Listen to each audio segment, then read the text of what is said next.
நிறுவனங்களில் டிசபிள்குரிய ஆக்சஸ் கட்டாயம் இருக்க வேண்டும். தனியார் கட்டிடங்களுக்கு அனுமதி வழங்குகிற பொழுது பழைய கட்டிட அரச கட்டிடங்கள் பழையதாக இருந்தாலும் அணுகு வசதி இருக்கணும்.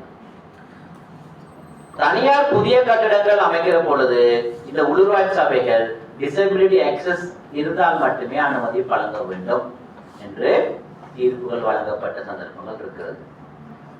அதுக்கு பிறகு கெசட் வந்து மெஷர்மெண்ட்லாம் எப்படி இருக்கணும், அளவு திட்டங்கள்லாம் எப்படி இருக்குன்னு சொல்லி சும்மா நாங்கள் நினைச்ச மாதிரி ரைம் போடலாம், நினைச்ச மாதிரி கைப்பிடி வைக்கலாம், நினைச்ச மாதிரி டாய்லெட் அமைக்கலாம்.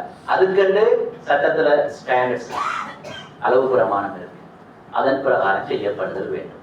நாங்கள் யூனிவர்சிட்டி ஆடிட் பண்றோம். ஸ்கூல்ஸ்க்கு வெளிக்கடையில மெயின் டிபார்ட்மெண்ட்ஸுக்கு வெளிக்கிட்டு ஆடிட் பண்றோம். Police station, Samurdhi department, POC அப்படிக்கான செய்தாங்க. பிறகு பிரிட்டிஷ் கவுன்சில் எங்களுக்கு ரிக்வெஸ்ட் பண்ணவங்க எங்களோட ஆபீஸ்ல வந்து ஆடிட் பண்ணி எங்களுக்கு ஒரு ரெக்கமெண்டேஷன் தாங்க. நாங்கள் டிசபிலிட்டி ஆக்சசிபிலிட்டி செய்யறதுக்காக அதையும் செய்து கொடுத்துருக்கிறோம்.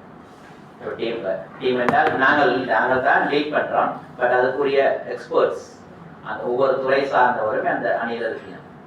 டெக்னிக்கல் ஆஃபீஸர்ஸ், இன்ஜினியர்ஸ் இருக்கணும். டிசபிலிட்டியில் ஒவ்வொரு கைண்ட் ஆஃப் உறுப்பினர் தானே, காது கேட்காதவர், கண் தெரியாதவர், வீல் சேர் யூஸ் பண்றவர், இவை இல்லாதது சைன் போர்டு இருக்காங்க, அதையும் பார்க்கணும்.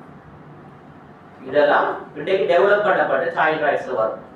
ஆகவே இதுல பெரியவர்கள் மட்டுமல்ல சிறுவர்களுக்கும் 12(4) பிரகாரம் உரிமைகள் இருக்கிறது. ஒரு இடத்தை அணுகுவதற்கான உரிமைகள் இருக்கிறது. 12வது உறுப்புரை சமத்துவம் சொன்னாலும் சிறுவர்களுக்காக சிறப்பு ஏற்பாடுகள் செய்யலாம் என்று சொல்லப்படுகிறது. ரைட்.